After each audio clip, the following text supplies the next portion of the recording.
그리스도를 왕으로 섬기는 사람들이라는 제목으로 말씀을 전했어요. 그리스도를 왕으로 섬기는 사람들이 저와 여러분들이에요. 살아계신 왕을 섬기잖아요. 우리는 얼마나 은혜예요. 그리스도가 십자가에 달려 죽으신 이유는 딱 한 가지라고 했어요. 예수님이 십자가에 달려 주신 이유는 예수님이 왕이라고 자기가 말을 하신 것 때문이에요. 내가 왕이다. 내가 왕이다. 그 말씀만 하셨어. 다른 말씀들은 십자가 달리시기 직전에 여러 가지 채찍을 맞으시고 모함을 당하시고 조롱을 당하시고 그런 거에 대해서 일제함구하셨는데 무슨 말만 하셨다고요? 네가 왕이냐라는 묻는 말에는 그렇다, 내가 왕이다 이 얘기를 하셨다. 그래서 예수님을 왕이라고 인정하지 않는 자들의 이 기득권 세력이 예수를 십자가에 못 박혀 죽인 거예요. 왜 죽였다고요? 왕이라고 했다고 죽인 거예요. 단지 왕인 이유로 죽으신 거예요. 아무 죄가 없어. 왕이라고 하는 것이 죄가 된 거예요. 그리스도가 십자가에 죽으신 이유가 왕이시기 때문에 죽으셨다.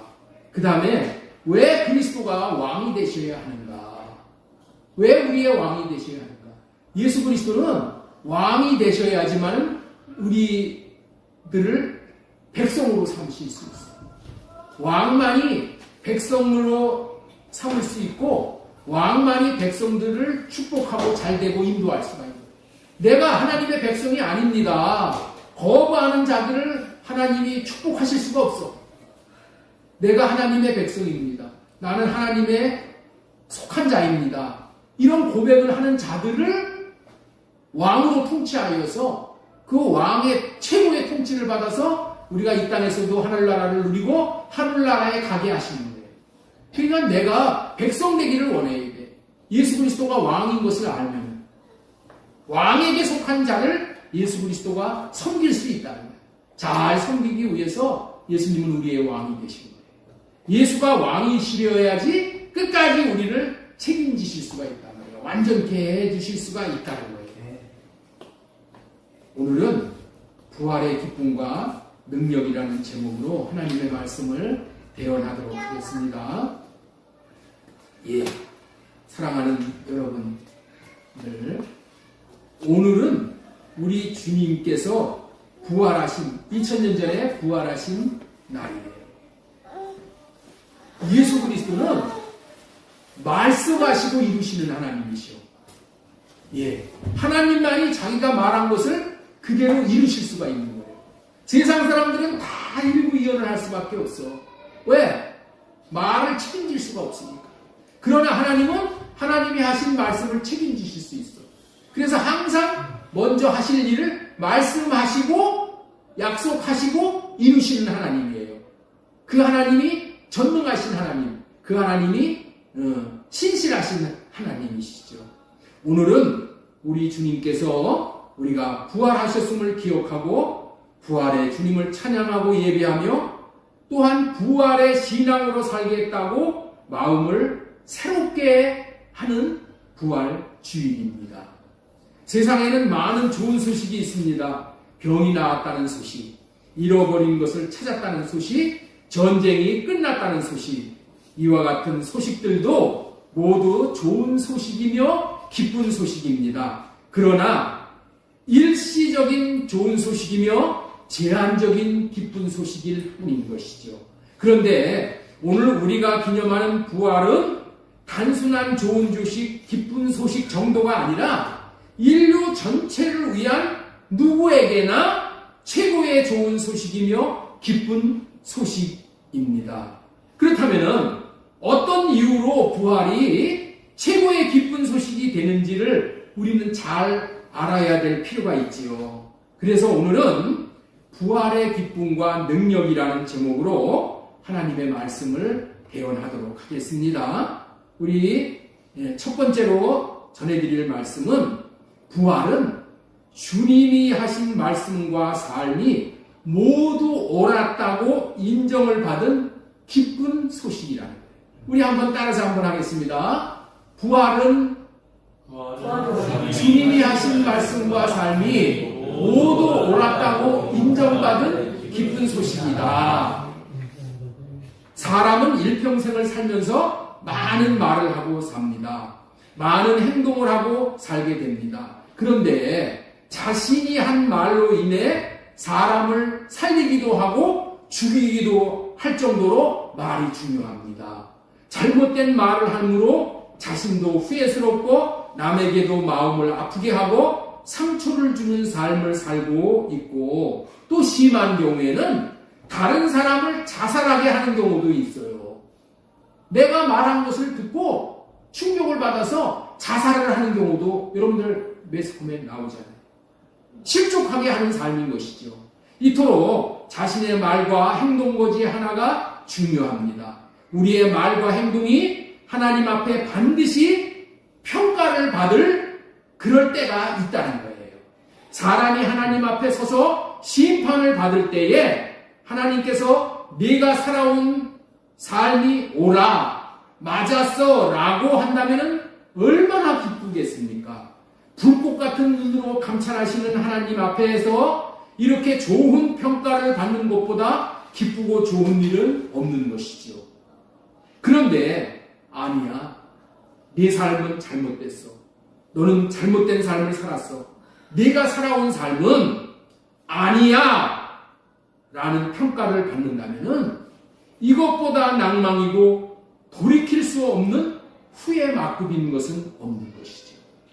예수님이 부활하셨다는 의미는 하나님께서 예수님의 말과 삶을 평가하셨을 때 예수님이 하신 말과 삶이 옳았다라고 인정을 해주셨다는 말이에요. 예수님이 잘 산 삶을 살았다라고 평가를 해주셨다는 의미입니다.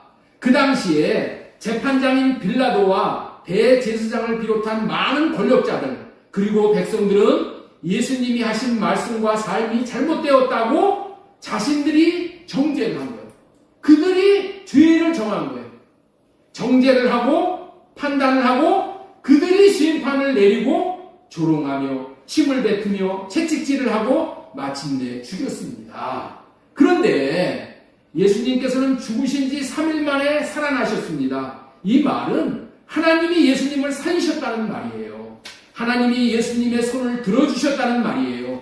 그렇다면 최고의 재판장이신 하나님은 왜 사람들의 손을 들어주시지 않고, 이 사람들은 어떤 사람들이에요? 하나님을 위해서 성전을 섬기고 성전을 봉사하고 많은 사람을 하나님의 뜻대로 인도한다는 그런 사람들이야. 그런데 그런 사람들이 옳다고 그런 사람들의 손을 들어주시지 않고 예수님의 손을 들어주셨다는 거예요. 사람의 말과 행동은 틀렸고 그 당시에 권력자들, 정권을 잡은 자들의 말은 틀렸고 예수님이 하신 말과 행동이 옳았다는 것을 입증해 주신 것입니다. 그렇습니다. 예수님의 삶이 하나님 앞에서 옳았다고 인정해 주시며 상으로 주신 것이 부활입니다. 그렇다면 예수님이 하신 말씀이 무엇이겠습니까? 지금까지도 말씀 드렸지만 예수님이 자신은 왕이라고 하셨어요. 그러니 세상 사람들은 이 왕이라는 말을 인정할 수가 없다고 죽인 거예요. 하나님 앞에 참담하다, 다시 말해서 신성 모독을 했다고 죽였는데 하나님은 아니다. 예수 그리스도가 왕이라는 말이 맞다.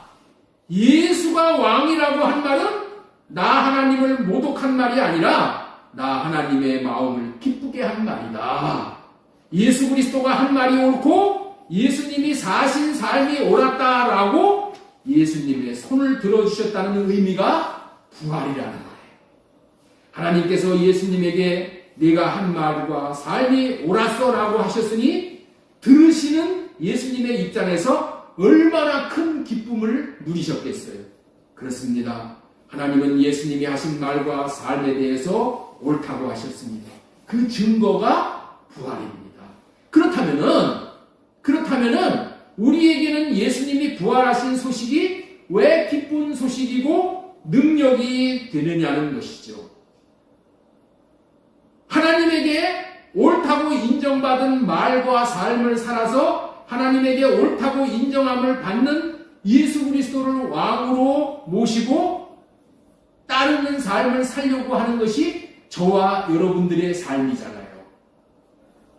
그렇다면은 예수님을 옳다고 부활로 손을 들어주신 하나님께서 우리가 예수 그리스도께서 하신 말씀을 그대로 따라서 예수님을 왕으로 모시고 예수님이 사신 삶과 같은 삶을 사는 것을 옳다고 하실 것이니 분명한 것이잖아요.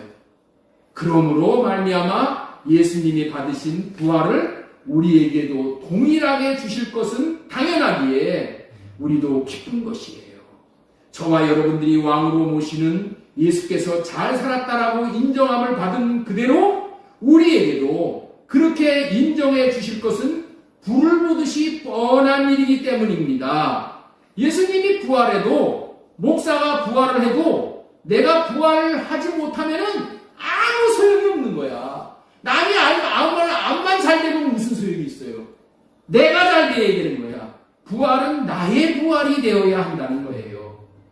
우리 한번 옆에 있는 분에게 축복 한번 하시겠습니다. 집사님이 부활하셔야 합니다. 우리 오늘 수아가 이렇게 같이 예배드려서 너무 감사해요. 우리 수아가 부활을 해야 됩니다. 할렐루야. 예. 지금까지 부활은 주님이 하신 말씀과 삶이 모두 옳았다고 인정받은 소식이라는 말씀을 전해드렸고, 두 번째로 전해드릴 말씀은 부활은 죄와 사망의 문제가 완전히 해결되었다는 기쁜 소식입니다. 이런 제목으로 말씀 전합니다. 인류의 가장 큰 문제는 먹고 사는 식량 문제도 아니고 질병의 문제도 아니고 정치 문제도 아니고 죄와 사망의 문제입니다. 성경은 말합니다. 죄의 싹은 사망이다. 죄를 지으면 사망당한다. 이 진리의 말씀이야. 여기서 벗어날 수가 없는 거예요. 나는 봐주시겠지. 나는 잘 대우해 주시겠지. 아니요. 죄 지으면 사망이에요. 모든 사람은 죄로 인해 이미 영혼은 하나님하고의 관계가 끊어진 죽은 상태야. 마침내 이제 육신도 머지않아 죽을 존재이고 죽은 후에는 영원한 심판과 형벌을 받을 수밖에 없는 존재입니다. 그러니 사람에게 죽음보다 낭망되는 것은 없는 것입니다. 반면에 사망의 문제가 해결되었다는 것보다 기쁜 소식은 없는 것입니다. 하나님께서는 예수 그리스도께서 십자가에서 죽으시고 부활하심으로 죄의 문제와 사망의 문제를 완전히 해결하셨습니다. 예수님이 말씀하신 말씀이에요. 완전히 제 말이 아니고 예수님이 해결하셨다고 말씀하셨어요. 특별히 부활을 하셨다는 의미에는 죄가 해결되고 사망의 문제가 해결되었다는 확증을 의미합니다. 부활이라는 의미에 죄 문제가 해결되고 사망의 문제가 해결되었다라는 그런 증거를 우리는 알아야 되는 거예요. 죄값이 완전히 지불되었다. 죄가 해결받았다는 의미입니다. 예수 그리스도께서 죄의 값을 다 지불하여 갚지 못했다면 예수님도 죄의 사슬에 묶여서 살아나지 못하십니다. 그런데 살아나셨어. 부활하심으로 말미암아 사탄에게 죄의 값을 다 갚았다.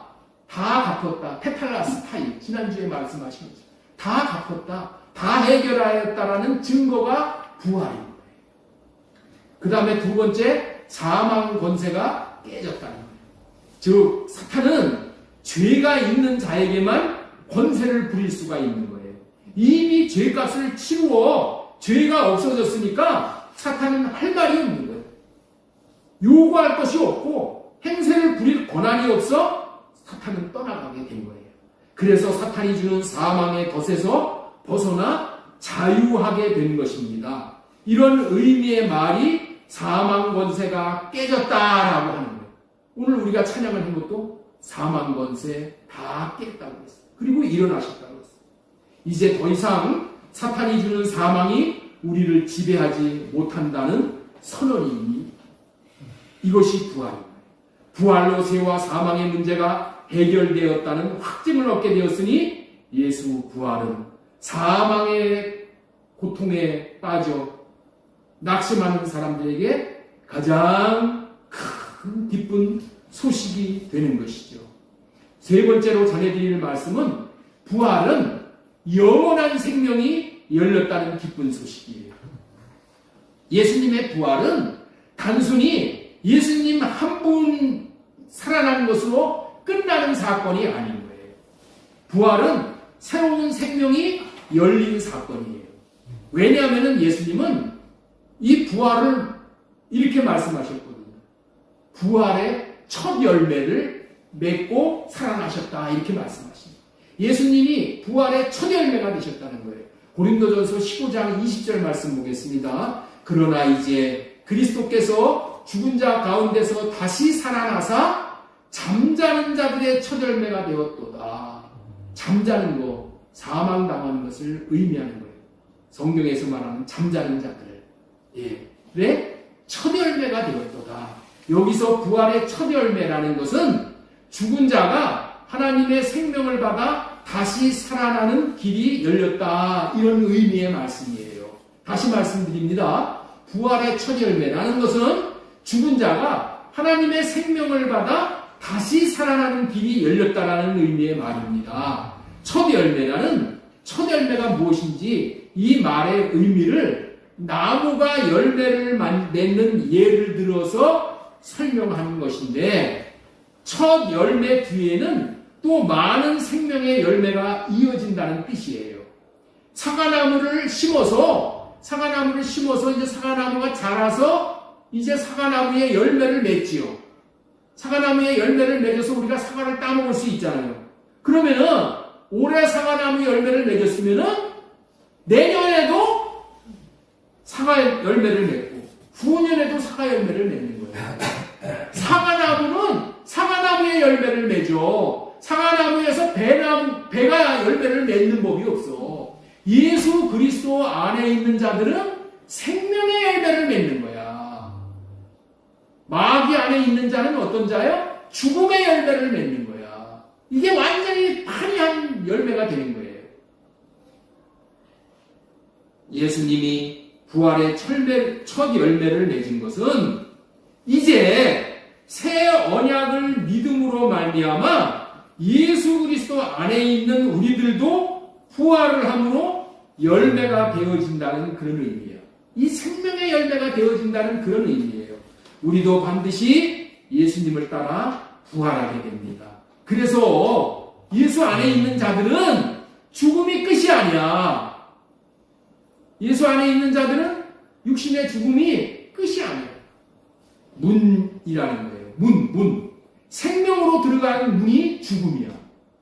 부활이 없다면 인생은 허무합니다. 죽음은 절망입니다. 그러나 부활이 있기 때문에 죽음은 생명길로 가는 관문이 되는 거예요. 자, 그럼 관문이 뭐냐? 우리 관문 한번 띄워주세요. 관문이 무슨 의미인지 우리 살펴보고 넘어갑니다. 관문. 다른 영역으로 나아가기 위하여 꼭 거쳐야 할 단계. 이거를 관문이라고 하는 거예요. 우리는 이 부활로 하나님의 나라로 들어가기 위해서 이 죽음을 반드시 죽음의 문을 통과를 해야 돼요. 죽지 않고 하나님의 나라에 들어가는 사람은 없습니다. 그렇죠? 죽어야 되니까. 죽어야지 하나님의 나라에 들어가는 거야. 죽음을 여러분들 우리는 싫어하고 저주스러워하잖아. 그런데 그렇지 않은 거야. 죽음은 하나님 나라에 들어가는 관문이야. 그래서 예수 그리스도 안에 있는 자의 죽음이 복되다고 한 거야. 여러분들 착한 사람들이, 세상 사람들이 그래. 착하고 의롭게 사는 사람들 빨리 죽는다고. 여러분들 예수 안에 있는 자들은 빨리 죽어도 복인 거예요. 왜? 이 하한 많은 눈물 많은 탄식이 많은 이 세상에서 힘들게 살기보다는 죽어서 하나님 나라에 들어가서 하나님 품에서 사는 것이 이게 복인 거야. 이게 죽음을 보는 이 눈이 달라지는 거예요. 이처럼 죽는 생명에서 하나님의 생명인 부활 생명을 받아 영원한 생명을 이 땅에서도 누리고 하나님 나라에 가서 누리게 되는 거예요. 이런 의미에서 이 부활은 하나님의 능력이라는 거죠. 하나님이 이 부활을 시키시고 우리를 하나님 나라에 들어가게 다 하나님이 해주시는 거예요. 하나님이 해주시고 우리는 뭐 하는 거예요? 새 언약을 믿으면 되는 거예요. 새 언약을. 새 언약을 이루어 주셔서 하나님이 이렇게 해주실 것을 믿는 거예요. 믿는 거. 이 믿음으로 우리는 첫 번째 관문을 통과한 거예요. 구원의 관문. 부활은 영원한 생명을 나타내고 사는 또 능력이라고요. 부활이 뭐냐? 내가 부활을 받아서 이 부활 생명으로 내가 천국을 누리는 것도 있지만은 이 부활은 이제 영원한 생명, 부활 생명을 나타내고 사는 능력이라는 거예요. 부활 생명을 나타내고 살아. 이제 예수님께서 부활하시면 예수 안에 있는 생명이 바깥으로 나온 거예요. 예수 안에 있는 생명이 어떻게 됐다고요? 바깥으로 나온다는 거야. 사망이 예수 그리스도를 무덤에 가두었잖아요. 사망이 예수 그리스도를 무덤에 가두었어. 그러나 예수 안에 있는 부활 생명이 바깥으로 흘러나오니까 어떻게 되세요? 돌을 굴려버린 거야. 돌을 굴려버렸어. 이 생명이 뭐를 굴려버렸다고요? 돌을 굴려버리고 돌을 밀쳐내고 무덤문을 열고 나왔다는 거예요. 그래서 오늘 부활절 계란을 주실 거예요. 받을 거예요. 계란 안에 병아리가 가지고 있는 생명이 계란의 껍질을 깨고 바깥으로 나오는 거야. 안에 있는 생명이 있으면 죽은 그 병아리는 못 나와. 안에 살아있는 이 생명이기 때문에 계란 껍질을 깨고 나오는 거예요. 껍질을 깨고 바깥으로 나오듯이 생명은 갇힌 데서 나오게 하는 능력입니다. 나와서 나타나고 드러나게 하는 능력이라는 거예요. 생명의 역사는 무덤을 뚫고 나오는 능력입니다. 이 생명이 부활 생명입니다. 이 생명을 예수 안에 있는 자에게 주시기 위해서 우리 주님 부활하셨어요. 그뿐만이 아니라 이런 부활 생명을 받게 되면은 예수님의 인격을 나타내고 살게 되는 거예요. 예수님의 인격이 뭐예요? 성령의 9가지 열매야. 사의와 오자양 충원절, 사랑, 희락, 화평, 오래 참음, 자비, 양성, 충성, 온유, 절제. 예수가 내 안에서 이 생명이 역동을 하면은 뭐만 나타낸다? 예수님의 마음이 성령의 9가지 열매에 해당하는 예수님의 마음을 내가 나타내고 사는 거예요. 나타내는. 이렇게 나타내는 것이 뭐라고요? 부활 생명이에요. 부활 생명이 뭐라고요? 예수님의 마음이 부활 생명이에요. 예수님의 이름이 부활 생명이에요. 예수님의 이름을 나타내고 살고 예수님의 마음을 나타내고 사는 것보다 여러분들 더 기쁨은 없는 거예요. 이렇게 해줄 수 있는 부활의 소식은 모든 자에게 기쁜 소식이고 능력입니다. 이 부활 생명을 받는 자는 반드시 자신도 기쁨을 마음껏 누리게 되고 밖으로 예수님의 인격인 예수님의 마음, 예수님의 향기를 나타내고 전하는 삶까지 사는 그런 능력 있는 삶을 살게 되는 줄로 믿습니다. 지금까지 부활은 영원한 생명이 열렸다라는 기쁜 소식이라는 말씀을 전해드렸습니다. 부활은 영원한 생명을 나타내고 사는 능력이다. 그런 능력을 우리에게 주신다.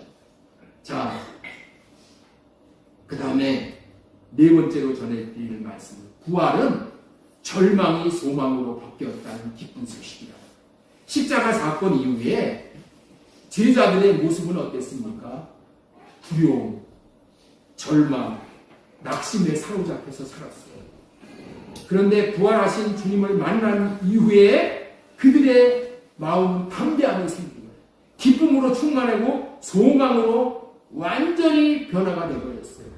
왜 그렇습니까? 죄로 말미암아 십자가 죽음이 찾아왔으니 모든 것이 끝났다고 생각을 했는데 하나님이 부활로 새로운 생명의 역사를 시작할 수 있도록 하셨기 때문이다. 우리도 마찬가지입니다. 삶이 무너질 것 같을 때, 모든 것이 끝날 것 같을 때 부활은 말합니다. 끝이 아니다. 하나님이 다시 살리시어 생명으로 움직이는 새 일을 시작하신다. 새 일을 시작하신다. 여러분들 이것이 부활신앙으로 사는 거예요. 끝이 아니야. 내가 뭐가 사업이 망했다고 해서 끝이 아니야.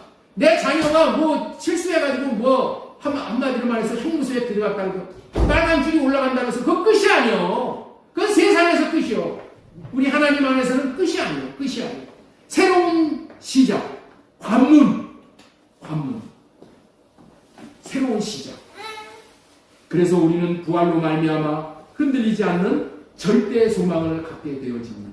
아무리 환경으로 우겨싸움을 당한다 할지라도 부활을 주시는 주님으로 말미암아 절대 소망의 사람이 되어지실 수 있다는 것을 믿으시고 부활이 주는 소망 가운데 살아가실 수 있기를 바랍니다. 다섯 번째로 전해드릴 말씀은 부활은 지금도 역사하는 능력이다.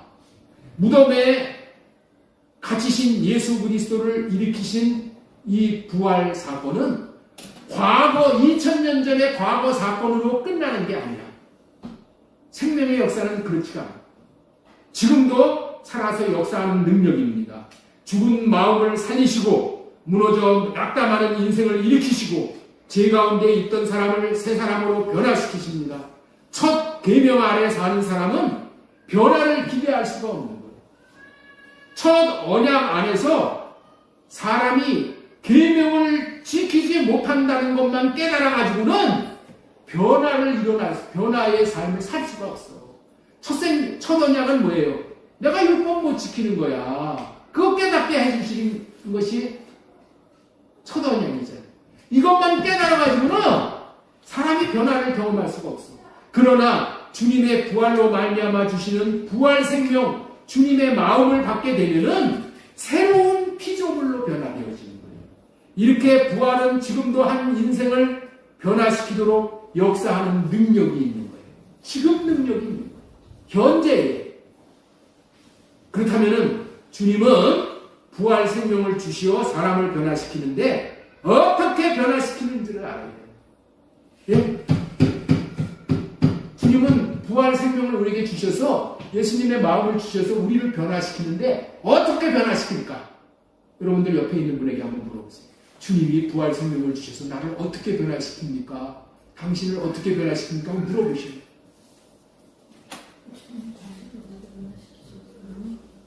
어떻게 변화시켜? 어떻게 변화시킬까?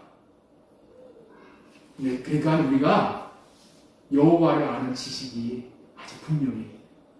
지식이 분명하고 그 다음에 지식 가지고만 있는 게 아니라 삶으로 사는.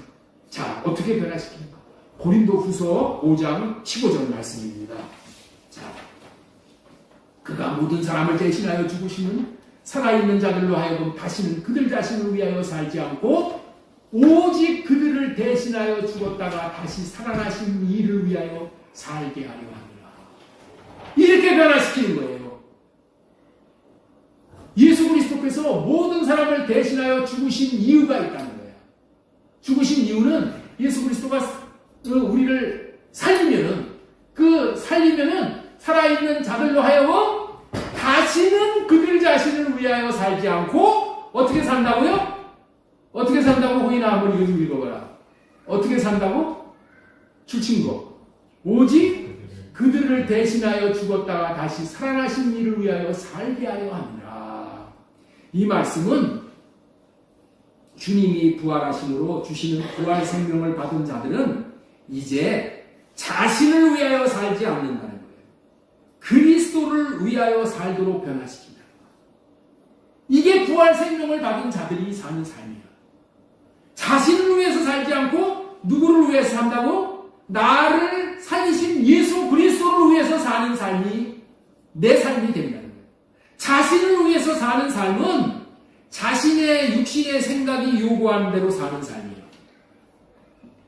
그러나 그리스도를 위한 삶은 자신의 육신에서 나오는 육신의 생각은 할례받고 주님이 주시는 마음을 구해서 주님의 마음으로 사는 삶을 말하는 거예요. 왜 이렇게 살도록 하시는가요? 자신을 위해서 살던 삶을 청산하고 그리스도를 위해서 살 때에 가장 잘 산 인생, 하나님이 잘 살았다라고 인정해주는 인생이 된다는 거예요. 그러니까 이거를 분별을 해야 돼요. 우리는 나를 위해서 살고 내 배를 채우기 위해서 그냥 내 새끼 이렇게만 살면은 그것이 잘 되는 삶인 줄 아는데 하나님은 그런 삶이 잘 되는 삶을 사는 것이 아니래. 누구를 위해서 사는 삶? 하나님을 위해서 사는 삶. 몸된 교회를 위해서 사는 삶. 응?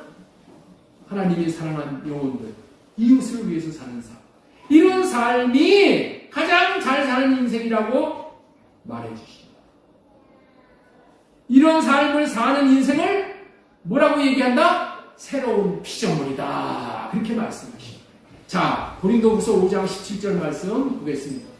그런즉 누구든지 그리스도 안에 있으면은 새로운 피조물이라 이전 것은 지나갔으니 보라 새 것이 되었다. 이전과 같이 살던 삶은 다 지나가는 거예요. 이전은 어떻게 살았어? 나를 위해서, 내 정욕 채우기 위해서, 내 이익을 위해서, 이렇게 살았잖아요. 그 다 지나갔다는 거야. 이제는 부활 생명을 받으면 다 지나고 이제는 보라 새 것이 되었다.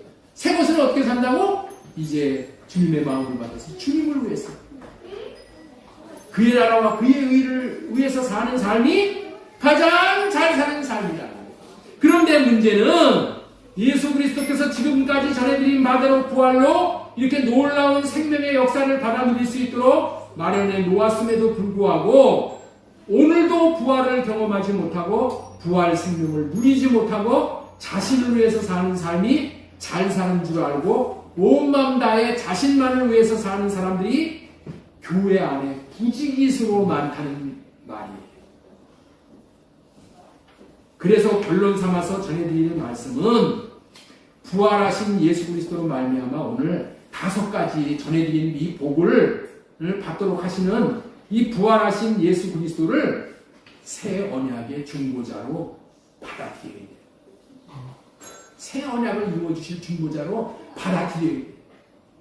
나는 예수 믿는데 예수 믿으면은 예수님을 위해서 사는 삶까지 그렇게 살 수 있게 되어져요. 예수 믿는 사람은 반드시 부활 생명이 임하기 때문에 부활 생명은 나를 위해서 사는 생명이 아니야. 나를 위해서 사는 생명은 옛 것이야. 첫째 것이야. 부활 생명을 주시는 예수 그리스도를 믿어서 자신은 예수님 안에, 예수님은 자신 안에 계실 수 있게 해야 해요. 이것이 새언약 백성이에요. 새언약 백성 되게 해주시겠다는 얘기가 뭐예요? 내가 예수 그리스도 안에, 예수 그리스도가 내 안에. 이런 인생을 만들어주겠다는 것이 새언약이에요. 사람이 예수 그리스도가 새언약을 이루어주시는 자신의 구주와 임금이라는 것을 믿지 못하면은 주님께서 마음 안에서 주시는 주님의 마음을 받을 수가 없는 거예요. 주님의 마음을 받을 수가 없어요. 뭐가 안 되면은 예수 그리스도가 새 언약을 이루어 주시는 자신의 구주와 임금이라는 것을 믿지 못하면, 받아들이지 않는다면 주님께서 마음 안에 주시는 주님의 마음을 받을 수가 없는 거예요. 이 부활의 생명을 받을 수 없다 그런 얘기야. 그렇기 때문에 예수 그리스도가 새 언약을 이루어 주시기 위해서 오신 왕이라고 믿는 이 믿음의 그릇을 준비해야 돼요. 이 믿음이 그런 믿음이 되어야 돼요. 감사하게도 우리는 부활로 말미암아 예수 그리스도가 새 언약을 이루어 주시는 새 언약의 중보자, 다시 말해서 구주와 임금이라는 사실을 이제 믿을 수 있게 되었어. 믿을 수 있게 되었다. 왜냐하면 예수 그리스도가 부활을 하신 것이 예수 그리스도를 새 언약의 중보자로 왕으로 믿을 만한 증거라고 하셨기 때문인 거예요. 자, 우리 사도행전 17장 31절 보겠습니다. 사도행전 17장 31절. 이는 정하신 사람으로 하여금 천하를 공의로 심판할 날을 작정하시고 이에 그를 죽은 자 가운데 살리신 것으로 모든 사람에게 믿을 만한 증거를 주셨습니다.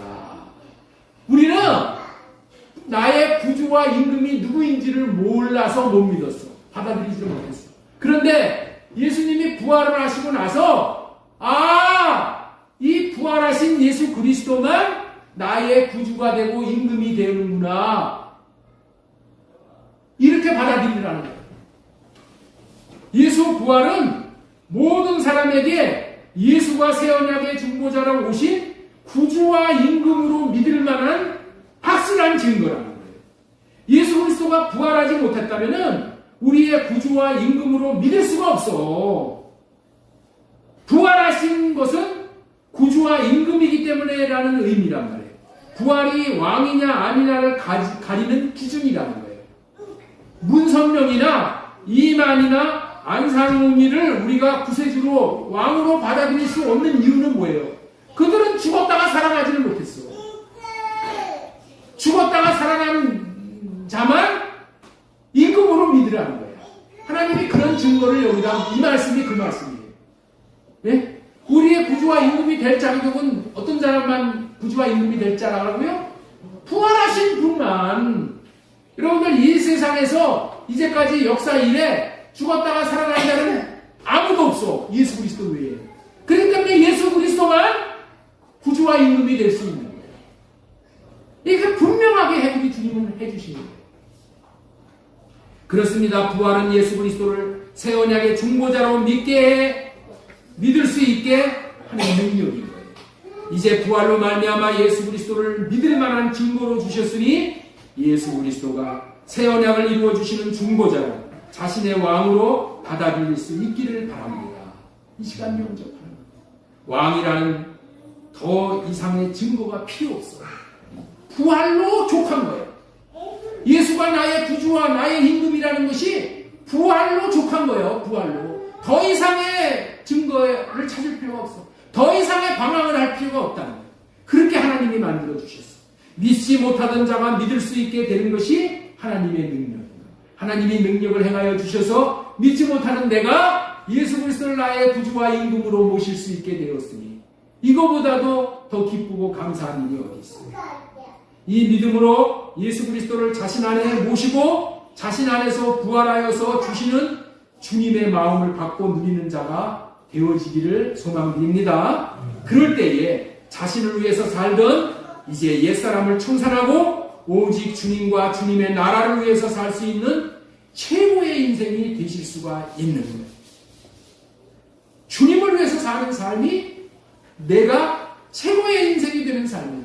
이제 요거에 대해서 한 번 더 다음 주는 아니고 다다음 주 정도에 설교를 해요. 왜 주님을 섬기면서 사는 삶이 가장 최고의 인생이 되는가? 이 말씀을 성령의 음성으로 들으시고 마음문을 활짝 열고 주님을 위해 사실 수 있게 해주는 부활의 주님을 영접하실 수 있기를 바라고 앞으로 그런 삶을 사실 수 있기를 소망드리고 축원합니다. 부활로 말미암아 예수 그리스도를 새 언약의 중보자로 믿을 수 있게 하셨으니까 이제 마음 놓고 예수 그리스도를 마음에 모시고 마음에서 주시는 주님의 마음으로 사심으로 자신을 위해서 사는 삶이 아니라 그리스도를 위하는 삶만 사실 수 있게 될 것입니다. 다시 한번 말씀을 드립니다. 구원이란 무엇인가? 구원이란 무엇인가? 구원이란 무엇인가? 이 정의를 정확하게 합니다. 그리스도가 자신 안에 계시게 하시어서 그리스도가 주시는 마음을 받는 것이 구원이에요. 다시 말씀드립니다. 구원이란 무엇인가? 그리스도가 자신 안에 계시게 하셔서 안에 계신 주님이 주시는 마음을 받고 사는 것이 이게 구원이에요. 새 언약 시대의 구원이 무엇인지를 분별해야 돼요. 새 언약 시대의 구원은 주님이 마음을 주시겠다고 했어요. 주님의 마음을. 새 영을 주시겠다고 했어요. 부드러운 마음을 주시겠다고 했어요. 이 마음을 받는 것이 구원이에요. 새 언약 시대의 구원이 무엇인지를 분명히 알아야 돼. 분별을 할 줄 알아야 돼. 자신의 마음 안에 주시는 주님의 마음을 받는 것이 구원입니다. 주님의 이름을 받는 것이 구원이라는 거예요. 그리스도가 살아나셔서 자신의 마음 안에 주시는 마음을 받는 사람이 구원받는 사람이에요. 이 마음을 받아야 이 사랑의 마음을 예수님의 사랑의 마음을 받아야 내가 살아날 수가 있어. 사랑의 마음을, 예수의 사랑의 마음을 우리는 먹고 사는 존재야. 예수님의 사랑의 마음을 먹고 사는 존재야. 우리는 예수님의 사랑을 먹고 살지 못하면은 사랑다운 삶을 살 수가 없는 거예요. 하나님이 기뻐하시는 삶을 살 수가 없어요. 그렇기 때문에 우리는 예수님이 우리를 사랑하시는 그 사랑의 마음을 받아 먹어야 돼. 이게 생명수야. 이게 생명의 꼴이야. 예수님은, 우리 하나님은 이것만을 여러분들에게 먹여주신 거예요. 이것이 독초가 없는 아주 순진한 생명의 양식이다. 이 마음을 받아 먹어야지 나도 하나님을 사랑하고 이웃을 사랑할 수가 있는 거예요. 사랑을 먹어본 사람이 사랑을 하는 거예요. 자, 우리 로마서 5장 10절 말씀 한번 더 보겠습니다. 곧 우리가 원수되었을 때에 그의 아들의 죽으심으로 말미암아 하나님과 화목하게 되셨은즉 화목하게 된 자로는 더욱 그의 살아나심으로 말미암아 구원을 받을 것입니다. 예수님이 우리를 구원하시는 방법이 먼저 뭐예요? 화목하게 하는 거예요. 의롭다함을 받게 하는 거예요. 그리고 뭐예요? 그의 살아나심으로 말미암아 부활의 생명을 받아서, 부활의 생명이 뭐라고 했어요? 예수의 이름, 예수님의 마음을 받아서 구원을 받을 것입니다. 그리스도가 살아나심으로 자신의 마음 안에 계시게 하시어서 주님의 마음을 받고 사는 삶이 구원을 받은 삶이라고 지금 말씀을 하시는 거예요. 2000년 전에 부활하신 주님이 구원이 아니야. 이걸 잘 알아야 돼. 2000년 전에 살아나신 예수님이 구원이 아니라 자신의 마음 안에 구주와 임금으로 살아나셔서 주시는 마음을 받고 살아야 구원이요. 이 구원을 우리가 누리는 거예요. 이 새 언약의 백성들은 이거를 받아먹고 사는 거예요.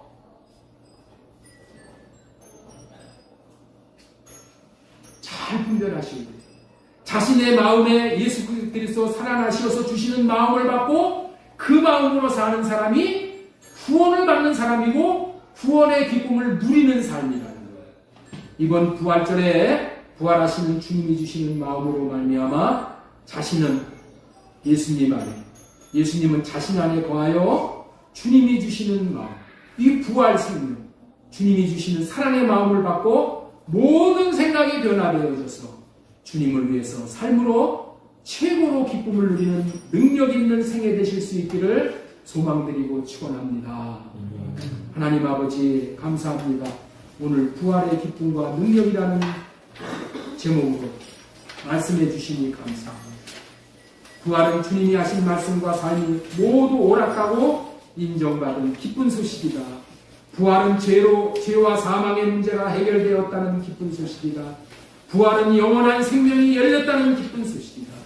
부활은 절망이 소망으로 바뀌었다는 기쁜 소식이다. 부활은 지금도 내 안에서 주님의 마음을 주셔서 역사하시는 능력이다 라는 말씀을 듣게 하시니 감사합니다.